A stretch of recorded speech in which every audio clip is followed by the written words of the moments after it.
দেখতে পাচ্ছি না। মানুষের পারসেপশন তৈরি হয়েছে আপনি সংস্কার চান না, আপনি নির্বাচন চান। কিন্তু বিএনপিকে এটা ক্লিয়ার করতে হবে। দেখুন পারসেপশন, খালেদ আপনি খুব ভালো জানেন, পারসেপশনটাকেই ব্যাটল করতে হয়। Perception is reality, right? Absolutely. এইবার রিফাইন্ড আওয়ামী লীগ সম্পর্কে আমি বলি, আমি ফ্যাসিবাদের উপরে যতটা পড়াশোনা করেছি, বাংলাদেশ আওয়ামী লীগের সমর্থক, কর্মী, শুভানুধ্যায়ী, কমান্ডাররা আমার কাছে একটি নতুন বিস্ময়। তারা অনুশোচনাও করেননি, তারা দোষ স্বীকার করেননি, তারা গণহত্যার দায় নেন না। তারা উল্টো ওই গণহত্যাকে পাশ কাটিয়ে অ্যাজ ইফ পৃথিবীতে কিচ্ছু ঘটে নাই, তাদের গতকালকে জন্ম হয়েছে, তারা ইউনূস সরকারের সমালোচনা করেন, ছাত্রদের দুর্নীতি নিয়ে কথা বলেন। দেখুন এগুলোতে আমার কোনো সমস্যা নাই ফ্যাক্ট বেস হলে, কিন্তু তারা গুজব নির্ভর, তারা মিথ্যাচার করছেন। তাদের মুখে আপনার সবচেয়ে নিরীহ লোকটিকেও আওয়ামী লীগ সমর্থিত আমি আজ পর্যন্ত অনুশোচনা করতে দেখিনি। এটি আমার কাছে খুব ভয়ের। কেননা বাংলাদেশের রাজনীতি আমরা যতটা বুঝি, আওয়ামী লীগকে ক্ষমতার বাইরে রাখা, দেশকে স্থিতিশীল রাখা কিন্তু খুব কঠিন কাজ। কারণ একটি মিলিটেন্ট সংগঠন এবং যাদের এখন টাকা পয়সা আছে, আপনি জানেন 15-16 বছরে তারা প্রায় 233 কোটি টাকা নিয়েছে। কাজেই রিফাইন্ড আওয়ামী লীগ বলে যে প্রপোজালটি বাজারে এসছে, এটি অত্যন্ত অযৌক্তিক, অগ্রহণযোগ্য। এটি আওয়ামী লীগের করিডোর থেকে পাশ হয়ে কোথাও বাজারে আসবে না। আপনি এখন বলুন যে স্পিকার মহিলাটি ছিলেন, তিনি কিভাবে স্পিকার হয়েছেন 3 বার, তিনি কিভাবে এমপি হয়েছেন? যেই সাবির হোসেন চৌধুরীর কথা হচ্ছে, অথবা সোহেল তাজ, অথবা ঢাকার যে ভোটহীন মেয়র যিনি নির্বাচন ছাড়া মেয়র হয়েছেন, এরা কি করে ভালো আওয়ামী লীগার হয়ে গেল আপনার কাছে? না, তারপরে আমি এখন পর্যন্ত একজন আওয়ামী লীগের সমর্থককেও প্রকাশ্যে বলতে দেখি নাই যে এই কাজগুলি ভুল হয়েছে। তারা শুধু বলেন যে ইউনূস সরকার ব্যর্থ, হ্যাঁ আমাদেরই এখন আবার ফিরে আসতে হবে, কারণ তারা দেশ চালাতে পারতেছে না। তারা 150টা কারণ আছে। দেখুন আমি খালেদ গণ অভ্যুত্থানকে বাংলা মানে অত্যন্ত পিওর ফর্মের জনগণের অভ্যুত্থান বলতে পছন্দ করি। কেননা এই ছেলেগুলো 50 জনও ছিল না জুলাই মাসের 1 তারিখে, আমি যতটুকু জানি। এরা কিন্তু, আমি এটাকে নাম দিয়েছি ক্রাউড সোর্স রেভলিউশন।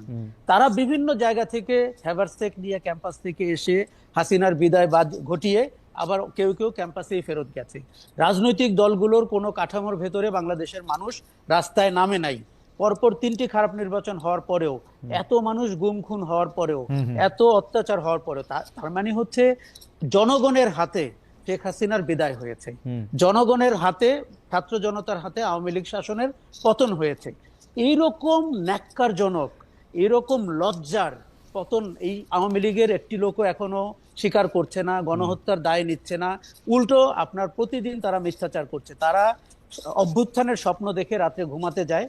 এবং আমি বাংলাদেশের চলচ্চিত্র অঙ্গন, শিল্পী, সাহিত্যিক, সাংবাদিক, কিছু পলাতক সম্পাদক, তাদের সামাজিক মাধ্যমের স্ট্যাটাস দেখলে মনে হয় যে এইটা হচ্ছে তাদের একটা কর্ম, যে তারা ইউনূস সরকারকে, আপনি খেয়াল করে দেখবেন তারা বিএনপির কোনো সমালোচনা করে না। উল্টো বিএনপি বিষয়ক মন্ত্রী যে লোকটা ছিল, সে কিন্তু ঘটনার 3 দিন পর 5 দিন পর থেকে তারেক রহমানকে জনাব, মাননীয় ইত্যাদি বলছেন। মতলবটা কিন্তু ভয়ঙ্কর। এবং যে অপতথ্যমন্ত্রী ছিল, সে কিন্তু এখন আমাদেরকে কি সব একাডেমিক তথ্য ভিত্তিক কথা বলার চেষ্টা করছেন।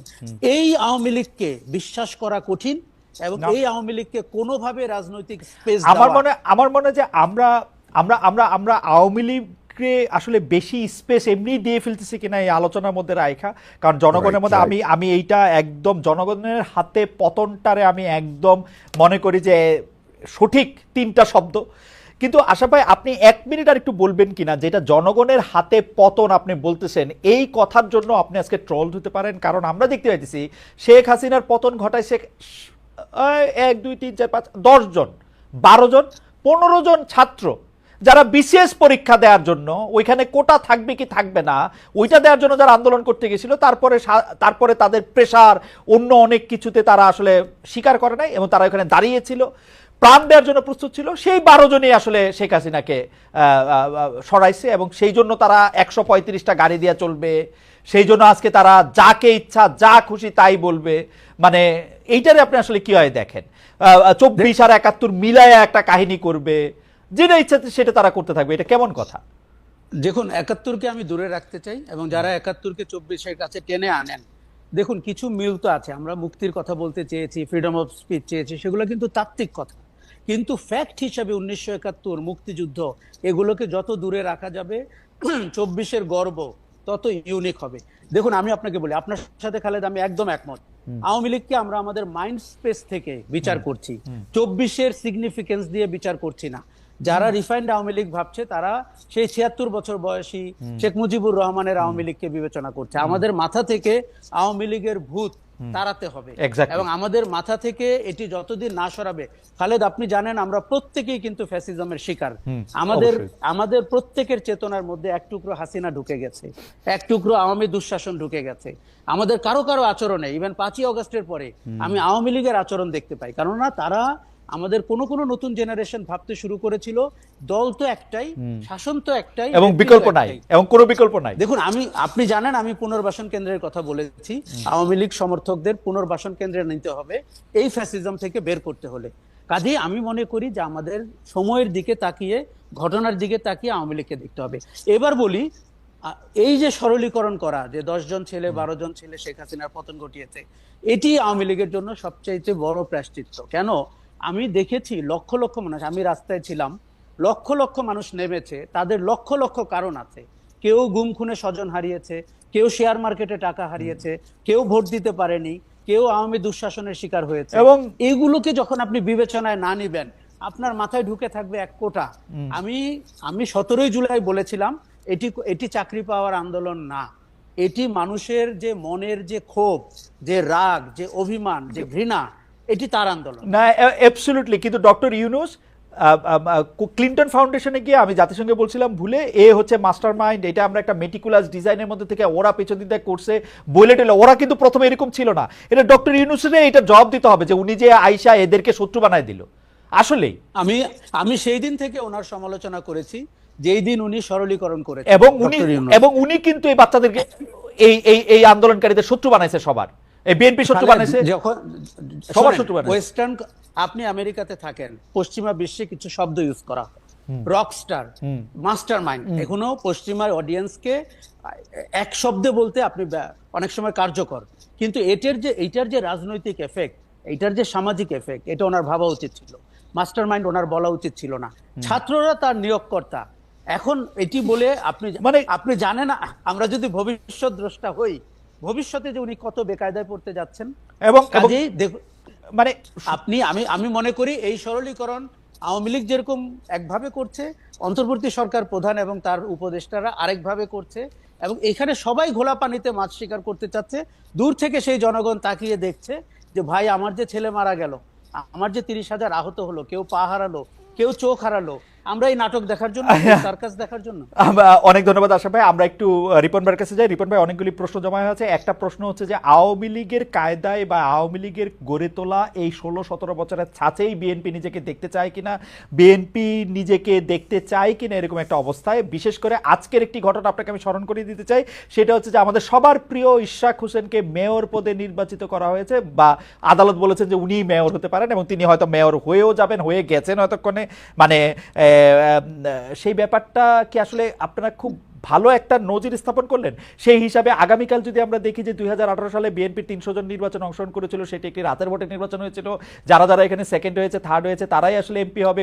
বিএনপি আসলে 300 জন এমপিও পেয়ে গেল, 290 জন, এবং ক্ষমতায়ও বসে গেল। এরকমটাও আসলে হইতে পারবে কিনা, আপনারা ওরকমই চান কিনা? এবং আপনারা যখন নির্বাচনের কথা বলেন, তখনও আপনাদের একটাই চাওয়া থাকে কিনা কোনো মতে? গণভবনে তো আর এখন আপনারা থাকবেন না, গণভবন কিরকম জানি হয়ে গেছে, অন্য মানে প্রধানমন্ত্রী ভবনে গিয়ে আপনি বসবেন, তখন আপনি দেশে আসবেন, এবং তখন আপনি অন্য কথাগুলি বিবেচনা করবেন। ধন্যবাদ আপনাকে। আসলে আপনি যে কথাগুলো বলছিলেন, মনে হচ্ছে যেন বিএনপি চাইলেই আপনার মেয়র হওয়া যাবে, বা এটা বিষয়টা এরকম না। ইশরাক, আমি আজকে পত্রিকায় নিউজটা যেটা দেখলাম, সেটা হচ্ছে ইশরাক তার নির্বাচনের আপনার ব্যর্থ হয়েছে এই মর্মে তিনি আদালতে করেছিলেন, মামলা করেছিলেন। তো সেই মামলারই আপনার একটা মানে আউটকাম হলো আপনার আজকের এই মানে কোর্টের রায়। এখন এটা তো কোর্টের বিষয়, এটা তো আসলে দলের বিষয় না। দল তো এমন কোনো ডেমনস্ট্রেশন করেনি যে আমাদের যারা মানে নির্বাচনে অংশ নিয়েছিল তাদেরকে বিজয়ী ঘোষণা করতে হবে। এটা তো ইলেকশন কমিশন বিজয়ী ঘোষণা করেনি, ইট ইজ দ্য কোর্ট আপনার মানে সেই মামলাটির আপনার রায় দিয়েছে। চট্টগ্রামে রায় দিছে। রায় দিয়েছে, এখন মানে সেটা কোর্টই দিয়েছে, তাই না? তো এখন আপনি এই কোর্টের রায়ের বিবেচনা বোধ অথবা এটাকে আপনি যে ব্যাখ্যা আপনি দিতে পারেন সেটা আলাদা কথা। আমি যে কিন্তু ব্যাখ্যা এখানে দিতে পারি কোনো- সেই ব্যাখ্যা হচ্ছে বিএনপি অলরেডি ইন পাওয়ার এবং বিএনপির বাইরে এখন কিছু নাই বাংলাদেশে। ইলেকশন হইলে বিএনপি 290 সিট নিয়ে আওয়ামী লীগ যেভাবে দেশ শাসন করছে এইভাবেই দেশ শাসন করবে। না, বিএনপি ইলেকশন হলে বিএনপি পাওয়ারে যদি আল্লাহর হুকুম থাকে, আমি সবসময় একজন বিশ্বাসী মুসলমান হিসেবে আমি মনে করি যে আল্লাহর হুকুম যদি থাকে, তাই না, মানে মানে রাজ্য ক্ষমতা এগুলো সবই তো আল্লাহর হুকুমের বাইরে কিছু হয় না, এটা আমি এক গভীরভাবে বিশ্বাস করি। এবং আল্লাহর হুকুম যদি থাকে, আল্লাহ যদি চান, নিশ্চয়ই আপনার জনগণ ভোট দিলে বিএনপি নির্বাচিত হবে, ক্ষমতায় মানে দায়িত্ব রাষ্ট্র পরিচালনা করবে। কিন্তু আপনার 290 280 এত ব্রুট মেজরিটি বিএনপি ক্ষমতায় যেতে চায় না, নিঃসন্দেহে না। আপনাকে আরেকটা কথা আমি বলি, বাংলাদেশে মানে আপনার একটা ক্রেডিবল আপনার মানে ডেমোক্রেটিক প্র্যাকটিস থাকুক, একটা জবাবদিহিতা থাকুক। আমরা কোন সংস্কারটা চাই? বিএনপি কিন্তু বারবার একটা কথা বলছে যে আমরা ভোটের জন্য একটা সরকারকে জবাবদিহি করার জন্য, রাষ্ট্রের নিরাপত্তা সংহত করার জন্য যেই সব আপনার সংস্কারগুলো এসেনশিয়াল, সেই সংস্কারগুলো নিয়ে আমরা আগাই। যে সংস্কারগুলো আপনার পরবর্তীতে গভর্নমেন্ট হিসেবে আপনি করতে পারবেন। এখন আপনার কথার কথা, আপনি ক্লাসে পাঠ্য বই আপনি বাংলা ভাষায় মানে করবেন না সব ইংরেজি ভাষায় পড়াবেন, এটা তো এখন সংস্কারের মুখ্য বিষয় না। আপনার এই যে বারবার ফ্যাসিস্ট সরকার কেন আসে? Because due to election. এরা ইলেকশন তোয়াক্কা করেনি। ইলেকশন কথাটা শুনলে তাদের গায়ে গায়ে আগুন জ্বলবে যারা জীবনে ইলেক্টেড হইতে পারবে না, নির্বাচনের মধ্যে ক্ষমতা যাওয়ার কোনো সুযোগ নাই। রিসেন্টলি আপনি আরেকটা দেখবেন কথা বলছে, যেটা আমার পার্টি এটা ভিন্ন মত পোষণ করেছে, সেটা হচ্ছে সংখ্যানুপাতে মানে আপনার মানে ইয়ে চাই, কি বলে মানে নির্বাচন। আচ্ছা রিপন ভাই একটা হাইপোথেটিক্যাল প্রশ্ন করি। ধরেন আজকে থেকে 1 বছর পরে নির্বাচন হইলো, তো 1 বছর পরে নির্বাচন হইলে আপনারা কি এনসিপি রে ভয় পান যে এনসিপি একটু এখন কিছু আসন পাইলে ওই সময় আরেকটু বেশি আসন পাবে, এরকম মনে করেন? না না না, আমি আদৌ তা মনে করি, আমি ব্যক্তিগতভাবে আমি আদৌ তা মনে করি না এবং আমার দলও তা মনে করে না। তাহলে আর আপনারা ইলেকশনটা তাড়াতাড়ি করার প্রেসারটা কেন দিচ্ছেন? ইলেকশনটা তাড়াতাড়ি করার প্রেশার দিচ্ছ যে কথাটা বলে, এটা তো একটা নির্বাচনী সূত্র। গণঅভ্যুত্থান আপনি আশরাফ কায়সার বলেছেন, আপনি বলেছেন একটা দীর্ঘ আমরা বলবো কিন্তু বিএনপি তো এখানে স্টেক হোল্ডার। বিএনপি কেন বলবে? বিএনপি ওয়েট করবে যখন ইলেকশন হবে তখন ইলেকশন হবে, আমরা বলবো ইলেকশন। না না, অনির্বাচিত সরকার যতদিন ক্ষমতা থাকবে ততদিন এখানে ষড়যন্ত্র থাকতে পারে। এই যে গত 3-4 দিন বাংলাদেশের যে গুজবের ফ্যাক্টরিতে পরিণত হয়েছিল এই জরুরি অবস্থা।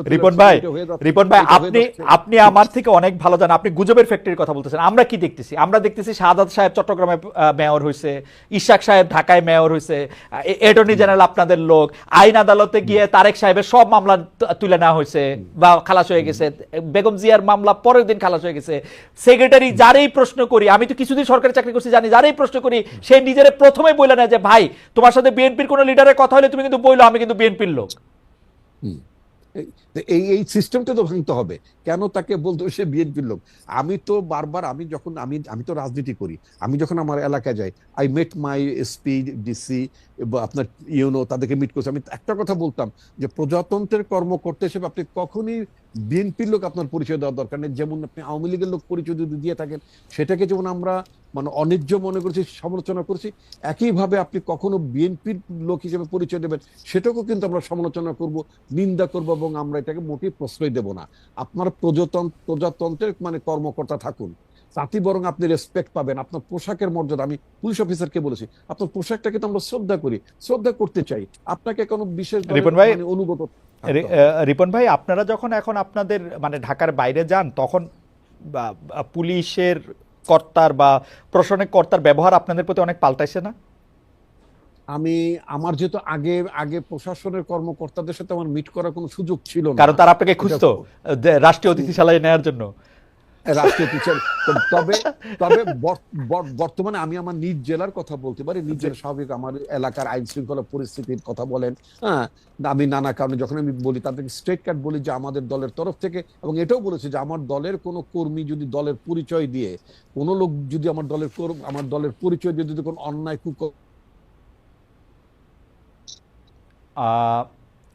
রিপন ভাই সংযোগটি বোধহয় একটু আমরা শুনতে পাচ্ছি না রিপন ভাইকে নিশ্চয়ই আমরা শুনবো। তবে আমরা একটু প্রশ্নটি করে রাখি, রিপন ভাই যদি শুনে, সেটি হচ্ছে যে আমরা আচ্ছা রিপন ভাই আসলে আমরা প্রশ্নটি করব। আমরা আশাফ ভাইয়ের কাছ থেকে রিপন ভাই শুনতে পাচ্ছেন? রিপন ভাই আমরা একটু আটকে গেছিলাম। আমি আপনাকে শুধু দুইটা কথা বলি, আপনি 1 মিনিট একটা মন্তব্য করেন, কারণ আমি জানি যে এই প্রশ্ন আসলে আপনাকে উদ্দেশ্য করে নয়, এই প্রশ্ন আপনার দলকে উদ্দেশ্য করে। অনেক সময় দল ইয়ের চেয়ে বড় থাকে। সেই প্রশ্নটি হচ্ছে, গত 5 আগস্টের পর থেকে প্রতিদিনই আপনি বলছেন যে কাউকে আপনি কোনো নির্দেশনা দেন নাই, অথচ আপনি দেখেন প্রতিদিনই বিভিন্ন এলাকায় দখলবাজি, চাঁদাবাজি, দিবস উদযাপন, দলীয় মনোনয়ন দাবি, নানা কিছু কেন্দ্র করে বিএনপির অভ্যন্তরীণ দ্বন্দ্ব, সংঘাতের এবং আধিপত্য বিস্তারের খবর আসছে। 10 জনের বেশি মানুষ নিহত হয়েছে, আহত হয়েছেন শত শত মানুষ। গতকাল মিরসরাইয়ে একজন মারা গেছেন। বিএনপির তৃণমূল কি নিয়ন্ত্রণের বাইরে চলে গেছে? বহিষ্কার, সদস্যপদ স্থগিত, সতর্কতা, নানা কিছুর পরে অভ্যন্তরীণ দ্বন্দ্ব থামছে না কেন? আর রিপন ভাই, আমি আপনাকে সত্যি করে বলি, I have nothing against BNP, nothing against NCP, কিন্তু আমি কিন্তু রাস্তাঘাটে বিভিন্ন জায়গায় যে চাঁদাবাজির কথা শুনতেছি, এগুলি বিএনপি করতেছে। অল্প কিছু জায়গায় জামাত করতেছে, অল্প কিছু জায়গায় এনসিপি করতেছে। ট্রাস্ট মি, আমি একটু বাড়াই করতেছি না। আচ্ছা, যাও, এটা আপনি ইনফরমেশন থাকতে পারে। এবং আমরা আমাদের কানে যে অভিযোগগুলো এসেছে, আমি আপনাকে ক্যাটেগরিক্যালি বলি, আমরা কিন্তু স্টার্ন মেজার তাদের বিরুদ্ধে দল থেকে বের করে দিয়েছি। আরেকটা কথা আপনাকে বলি, আপনি নিজেই জানেন, সারা পৃথিবীতে যখন কোনো বিপ্লব হয়, অভ্যুত্থান, সরকারের পরিবর্তন ঘটে, তখন কিন্তু দেখবেন আপনার পোস্ট রেগুলেশন, পোস্ট আপনার মাস্টার্স পিরিয়ডে কিন্তু একটা ব্যাপক ধরনের অ্যানার্কি থাকে। সেই তুলনায় কিন্তু বাংলাদেশ কম্পারেটিভলি অনেক অনেক বেশি ভালো অবস্থায় আছে। এটা গেল একদিক। দ্বিতীয়ত, আপনি আমাকে একটু সময় দেবেন। দ্বিতীয়ত, আপনি একটা কথা বলেছেন, এই যে বিএনপি একেবারে ক্ষমতার দ্বার প্রান্তে, ক্ষমতা এসে যাচ্ছে ইত্যাদি ইত্যাদি যে কথাগুলো বললেন, এটা গ্রামের নানা জায়গায় মানুষের মধ্যে, কর্মীদের মধ্যে, নেতাদের মধ্যে এই ধরনের ফিলিংস থাকতে পারে। ফলে অনেকেই মনে করছে যে আমার দল তো ক্ষমতা আসছে, সুতরাং আমি এখন যদি মানে দলের কোনো জায়গাতে বিচ্যুত হয়ে যায়, পথ থেকে হারিয়ে যায়, তাদের মধ্যে একটা ক্ষোভ যে কিছু কিছু জায়গায় যে আপনার বিভেদ বিরোধ হয়েছে, সেটা কিন্তু মানে অস্বীকার করবো না, হয়েছে। বাট এটাকে মাথায় রেখে আমাদের পার্টির ভারপ্রাপ্ত চেয়ারম্যান তারেক রহমান বাংলাদেশের 8টি অঞ্চলকে বিভক্ত করে মানে মানে সাংগঠনিক কার্যক্রম পরিচালনা করার জন্য একেবারেই তৃণমূল পর্যায়ের দলটাকে প্রো ইলেকশন, মানে আমরা যেটা চেয়েছি যে ভোটের আগে কোনো দলের মধ্যে বিভাজন, নেতৃত্বের মধ্যে ঝামেলা, এগুলো যাতে না থাকে, আমরা একেবারে গ্রাসরুট লেভেলে কাউন্সিল করে আমরা নেতৃত্ব নির্বাচন করছি, একেবারে ভোটের মধ্য থেকে। আমরা কাউকে চাপিয়েও দিচ্ছি না। এইটা আমি তো নিজে মানে আপনার ফরিদপুর, গ্রেটার ফরিদপুর একটা জায়গা আছে, মানে এই দায়িত্বটা পালন করছি আমি। রিপন ভাই, আমার মনে হয় আপনি আপনার বক্তব্য পরিষ্কার করছেন এবং আমি আপনার বক্তব্যে কনভিন্স। আমি একটু আশরাফ ভাইয়ের কাছে একটু যাই। যে আশরাফ ভাই, আপনি একটা জিনিস খেয়াল করবেন যে জুলাই আন্দোলনের পর তাদের যে সমন্বয়ক ছিল, সেই সমন্বয়করা 1 মাসের মতো হয়েছে একটু এদিক ওদিক, তারা একটা নিজস্ব দল করছেন। এবং কিন্তু সেই দলটারে আমরা নতুন রাজনৈতিক বন্দোবস্তের ছিটে ফোটাও পাইতেছি না। আমরা যদি তাদের কাউকে পাইতাম, সেই প্রশ্নটা আমরা তাদেরকে করতে পারতাম। এখন আপনি যেহেতু তাদের একটা অনেক বড় সমর্থক ছিলেন, আমি যেহেতু তাদের অনেক বড় সমর্থক এখনো আছি, সেই জন্য আমি আপনার এই প্রশ্ন করতেছি, তারা অ্যাক্টিভিস্ট থেকে রাজনীতিবিদ কেন হইতে পারতেছেন না? মানে আমি তো দূরে আছি, আমার থেকে তো তারা পরামর্শ চায় না, কিন্তু আমি জানি আপনার থেকে পরামর্শ চায়। আপনি তাদের কি পরামর্শ দেন যে সার্জিস 155টা গাড়ি লয়ে বাইর হয়? 155টা গাড়ি লয়ে বাইর হনো হয়তো দরকার আছে, যে মানে নাইলে মানুষ ভোট দিবে না। কারণ রিপন ভাইরা এমন একটা রাজনৈতিক সংস্কৃতি করছে যে 155টা গাড়ি নেন। আচ্ছা রিপন ভাই, আপনারা বিএনপি আওয়ামী লীগ, জি আশা ভাই, তারা এখন এত স্বাবলম্বী এবং নাবালক থেকে সাবালক হয়ে গেছে, তারা এখন আর কারো পরামর্শের ধার ধারে না, এবং তারা নিজেদেরকে ধরাকে সরাজ্ঞান করার চেষ্টা করছে। খালেদ, আমি কিন্তু এখনো তরুণদের পক্ষে, ছাত্রদের পক্ষে, নতুন রাজনীতির পক্ষে। রিপন ভাইরা তাতে আহত হওয়ার কিছু নাই। আমরা বিএনপিও যদি নতুন রাজনীতি বাণী আমাকে শোনায়, আমি বিএনপির প্রতিও যথেষ্ট মনোযোগী হব। একমাত্র জামাতে ইসলামীকে আমরা দেখছি, রিপন ভাই আমি কি বলি, জামাতে ইসলামীকে দেখছি বাড়াবাড়ি করছে, এবং বাংলাদেশের নারীরা অত্যন্ত শঙ্কিত যে ধর্মভিত্তিক বা উগ্রবাদীরা রাজনীতিতে বা ক্ষমতা কেন্দ্রের কাছে চলে এসেছে কিনা। জামাতকে আমার বাড়াবাড়ি করতে দেখছি। ছাত্রদের সংগঠনের কথা আপনাকে আমি বলি, আমার খুব দুঃখ হচ্ছে, তাদের যে রাজনৈতিক ভবিষ্যৎ সম্ভাবনা ছিল, সেটিকে তারা এটিএম বাক্সের মতো ক্যাশ বাক্সতে রূপান্তর করতে চাচ্ছে। এটা আমার কাছে এই যে দুর্ভাগ্য মনে হচ্ছে জাতিটার। দেখুন, আমরা কিন্তু মুখিয়েছিলাম যে তারা যে রাজনীতিতে নতুন বিতর্ক করছে, তারা যে গণপরিষদের কথা বলছে, তারা নতুন রাজনৈতিক বন্দোবস্তের কথা বলছে, এবং রাজনীতিকে খোল নলচে পাল্টে দেওয়ার কথা বলছে, এগুলোতে কিন্তু দেশবাসী অত্যন্ত আশাবাদী হয়েছিল। কিন্তু আপনি যখন 150টা গাড়ি নিয়ে যান, আপনি যখন বিভিন্ন ইন্ডাস্ট্রিয়াল গ্রুপের থেকে টাকা নেন বলে অভিযোগ হয়, আপনার অফিস বিল্ডিং দেখে যখন মানুষের সন্দেহ হয় ওই বিল্ডিং এর মালিক কে এবং এর ভাড়া কে দেয়, এবং আপনার জীবনযাপনে যখন রিক্সা থেকে আপনি 4 হুইলারে চলে যান, এরা কি বোঝেন না যে মানুষ এবং আসলে এবং ইন্টারকনে যখন ইফতারি করেন। না কিন্তু এবং- কিন্তু কিন্তু এবং- কিন্তু কিন্তু আশা ভাই, ওদের যে সবচেয়ে বড় নেতা নাহিদ সাহেবরে তো আবার আমরা দেখলাম বাসে করে যাইতেছেন। মানে আমরা কি একজন দুজন নেতারে দিয়ে আসলে বিবেচনা করতে থাকবো? মানে আমরাই বা ওদের কিরকম ভাবে বিবেচনা করব? মানে ওরা তো আমি একজন মাত্র আপনাকে না। বলি না, জি। প্রথম কথা, একজন দুইজন নেতা দিয়ে অতীতে আমরা বিবেচনা করে ভুল করেছি।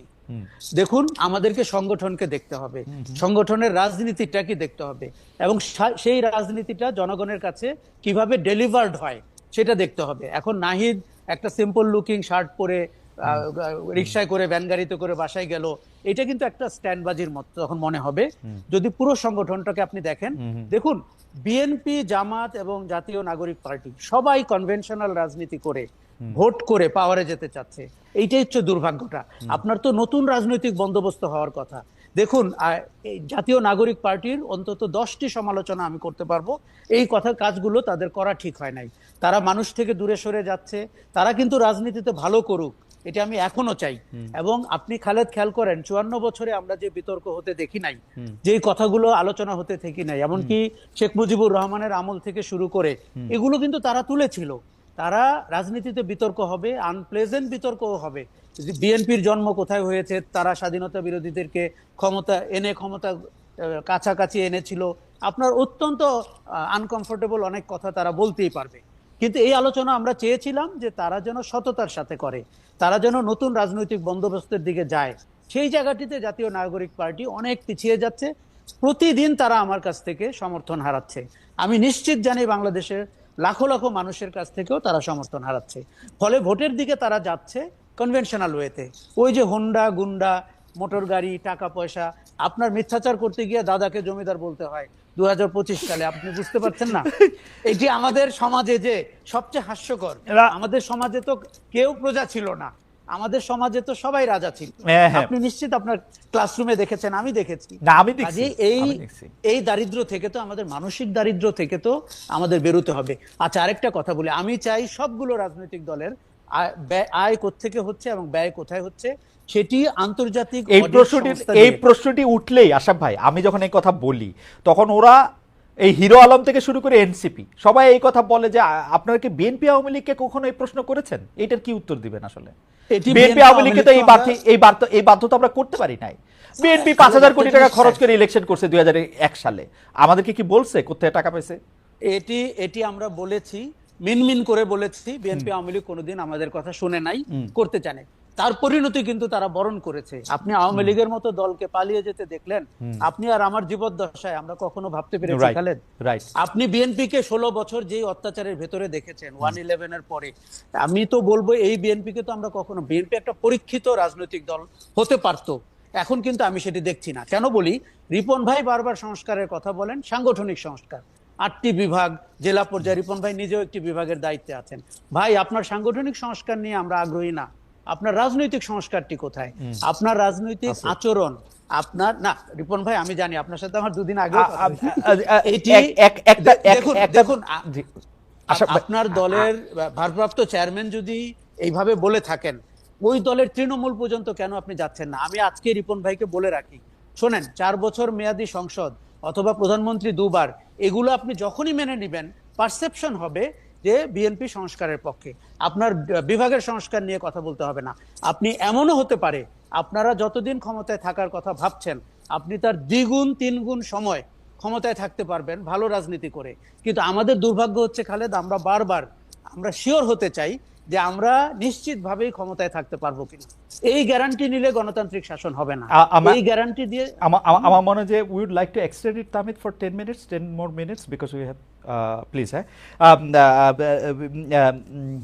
আমি একটু রিপন ভাইয়ের কাছে অনেক প্রশ্ন জমা হয়ে গেছে। আমি একটু রিপন ভাই, আমি যেহেতু একটু সময় আমরা একটু বাড়ালাম আপনার অনুমতি নিয়ে, আপনাদের অনুমতি নিয়ে, সেই একটা প্রশ্ন এটা করতে চাই যে আমরা এনসিপি কে অবশ্যই বলবো, তোমরা রূপায়ণ টাওয়ারে কেমনে তোমরা অফিস নিলা, তোমরা কেমনে ইন্টারকন্টিনেন্টালে খাওয়াইতেছো, তোমরা কেমনে গাড়ি চড়তেছো, কিন্তু আমাদের তো এই প্রশ্ন এখন করতে হবে রিপন ভাই। আপনি আমাদেরকে যত খারাপই মনে করেন, গত 15 বছর ধরে এই প্রশ্ন আমরা করতেছি। হয়তো আশরাফ ভাইয়ের ভাষায় আমরা অত বুলন্দ আওয়াজ তুলসী কি তুলি নাই সেটা একটা কথা, কিন্তু আপনারা এই প্রশ্ন আমি করতে চাই যে আপনারা কি এই সব আয় ব্যয়ের হিসাব দিবেন? আপনারা কি হিসাব দিবেন আপনাদের শীর্ষ নেতা লন্ডনে থাকতেছেন, তার ব্যয় কোত্থেকে আসতেছে? ইজ ইট ক্লিয়ার যে, কারণ আমি ওনারে খুবই পছন্দ করি, কিন্তু ওনার তো থাকার, ইংল্যান্ডে থাকার তো একটা খরচ আছে, সেটা সেটা সেটা সেটা কোত্থেকে আসে? মানে এইটা কি আমাদের কাছে পরিষ্কার? আমরা কি দেখতে চাইলে দেখতে পারবো? আশরাফ ভাই যদি আজকে বিচিত্র একটা কভার স্টোরি করতে চায়, বেগম জিয়া এবং তার ছেলের টাকা, আয় ব্যয়, পরিবার কত টাকা থেকে নেয়, সেটা কি আশরাফ ভাই করতে পারবেন? আমাদের এইটাই শুধু প্রশ্ন। আমি আমি আপনাকে খুব স্পষ্ট ভাষায় বলতে চাই, যদি আশরাফ কায়সার যদি এই ধরনের একটি স্টোরি করতে চান, তিনি নির্দ্বিধায় করতে পারেন, এবং আমি ওনার প্রস্তাবটা মানে পাঠাতে পারি, নিঃসন্দেহে তিনি করতে পারেন। আশরাফ ভাই, আপনি যদি এটা কিছু করেন, এটা আমাদের জন্য করেন আশরাফ ভাই। আমি বলে দিচ্ছি খালেদ, আমি এরকম একটি কভার স্টোরি করতে চাই, এবং আমি চাই বিএনপি আমাকে তথ্য ভিত্তিক ভাবে সহযোগিতা করুক।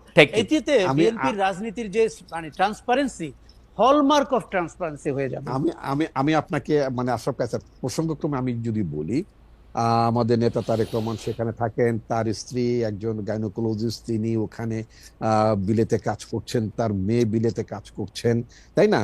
তো সুতরাং আপনার রাজনীতিতে যদি যদি তারেক রহমান যদি সার্বক্ষণিক ভাবেও যদি রাজনীতি নিয়েও ব্যস্ত থাকেন, তার সংসার জীবন নির্বাহ করার মতো যথেষ্ট সঙ্গতি তার আছে।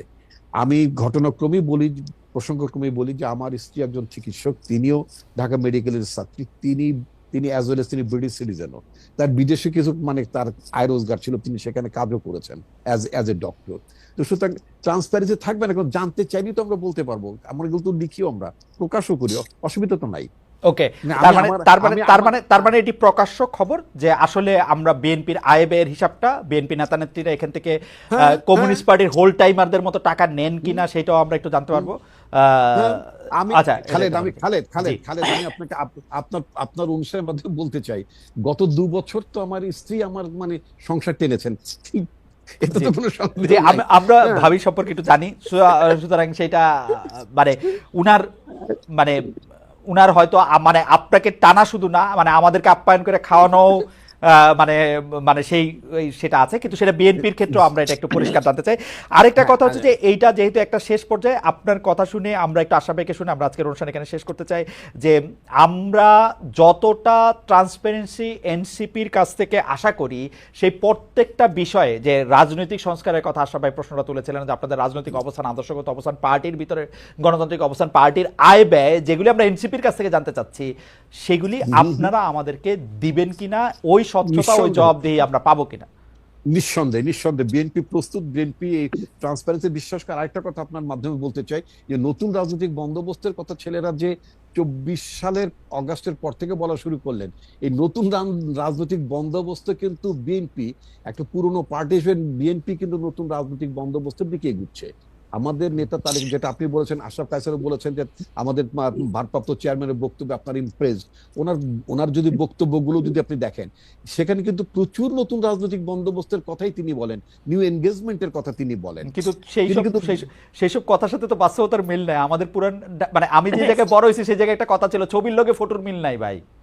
হ্যাঁ, ছবির লগে ফটোর মিল নাই, ঠিক। আমার না, হ্যাঁ রাইট, আপনার সাথে আমি মানি। এখন আমার নেতা এই কথা বলছেন, কোন ক্ষেত্রে যদি সেটা আমি অনুসরণ না করি, তার জন্য তো আমার নেতার রেসপন্সিবল, কিন্তু নেতা যখনই জানছেন তিনি কিন্তু ব্যবস্থা নিচ্ছেন। তইলা নাহি বাসে চড়ে, সার্জিস 135 গাড়ি লয়ে চড়ে, তইলা আর আমরা তাদের দোষ দিব কেমনে? না, আমি নিজেও তো বাসে চড়ি, তো হোয়াটস রং? না, because you are Nahid, good নেতা, বা আপনার মতো হইতে চায় নাহিদ, আর আমি হচ্ছি ব্যাড নেতা, আমি হচ্ছি সার্জিস, আমি 165 গাড়ি লয়ে চড়ি। আমি এখন এলাকায় গেলে একটা গাড়ি দিয়ে যাই, পেছনে কোনো গাড়ি থাকে না। ঠিক আছে রিপন ভাই, আমার মনে হয় যে আপনি অনেকগুলি বিষয়ে আসলে আমাদেরকে পরিষ্কার করেছেন, আপনার একটা স্বচ্ছ এবং জবাবদিহির অবস্থান আপনার সবসময় ছিল, এখনো আছে। আমি আশরাফ ভাইয়ের বক্তব্য দিয়ে আমি এটা শেষ করতে চাই আজকের অনুষ্ঠানে। আমরা অনেক বিষয়গুলি খোলামেলা আলোচনা চাই, আশরাফ ভাই যদি এখন একটু কনক্লুডিং।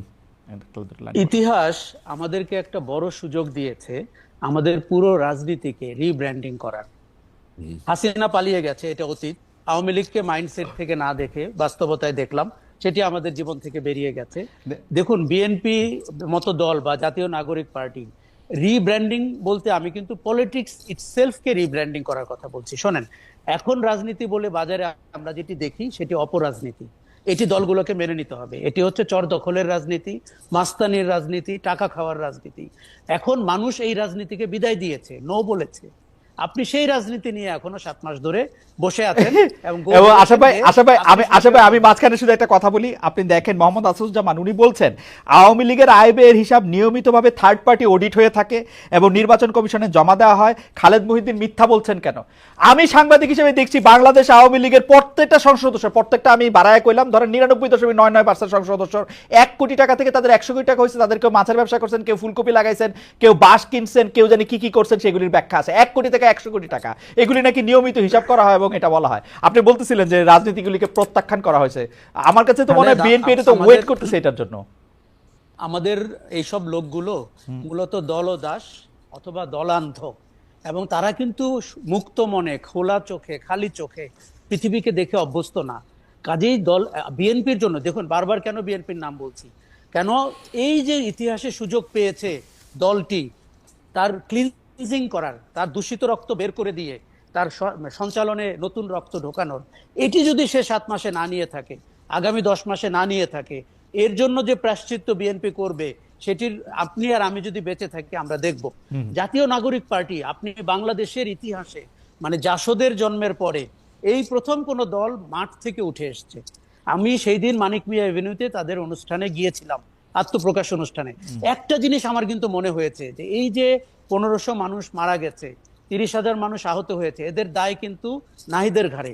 এরা কিন্তু ওই দিন অনুষ্ঠানের সম্মুখভাবে আমার পাশেই ছিল। আমরা কিন্তু বড় দলগুলোকে এদের দায় নিতে দেখছি না। কিন্তু কাজে কেন আশা ভাই এই মৃত্যুর, এই দুর্ঘটনার, এই আত্মত্যাগের দায় কি আমাদের সবারই নেওয়া উচিত না? ওদের ঘাড়েই আমরা সবকিছু চাপাই দিব? আমাদের প্রত্যেকের নেওয়ার কথা, বাংলাদেশের নেওয়ার কথা। বাস্তবতা তো সেটা না। আমরা এখন ভোটের মাঠে নেমে গেছি, আমরা চর দখল করছি। সেই সচিবালয়ে গেলে আপনি দেখবেন যে কোন সব লোকগুলো আবার ফিরে এসেছে প্রশাসনে, সেই কালপ্রিটরা ফিরে এসেছে। শোনেন, ভুক্তভোগী ছিল না, অন্যায় করা হয়নি, এটি আমি একবারও বলছি না, কিন্তু শেষ পর্যন্ত আমাদের প্রত্যেকের ঘাট থেকে আমরা দায়টি ফেলে দিয়েছি। আমরা যার যার জীবনে ব্যস্ত হয়ে গেছি। আমাদের অন্তর্বর্তী সরকারের উপদেষ্টা থেকে শুরু করে অনেকের মধ্যে আমি অ্যাম্বিশন টের পাচ্ছি। তারা পদ পদবি দখল করেছেন, তারা সারা জীবনে যা করতে পারেননি এখনই তা করে ফেলার চেষ্টা করছেন, এবং আমি বলবো এটি ভয়ঙ্কর।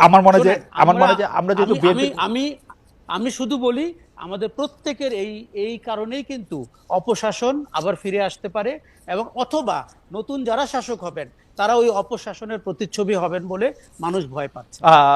যেহেতু বিএনপির কথা বারবারই আসলো, রিপন ভাই আপনি এইবার তাহলে এটা শেষ কথা বলে দেন 1 মিনিটে। আপনি বলতে চাইছিলেন না, আপনি যেটা বলছিলেন যে মানে দায় বলতে বোঝাচ্ছে যে যারা আপনার 24-এর আন্দোলন যারা মানে শাহাদত বরণ করলেন, পঙ্গুত্ব বরণ করলেন, তাদের দায় এনসিপির কাঁধে শুধু যাবে কেন? বড় রাজনৈতিক দল হিসেবে নিঃসন্দেহে এইটার দায় তো বিএনপির কাঁধেও, তাই না? এবং সমগ্র রাষ্ট্রের আমাদের সবার কাঁধে এর দায় আছে, এবং এই দায় আমাদের সবার শোধও করতে হবে, এটাও সত্য কথা।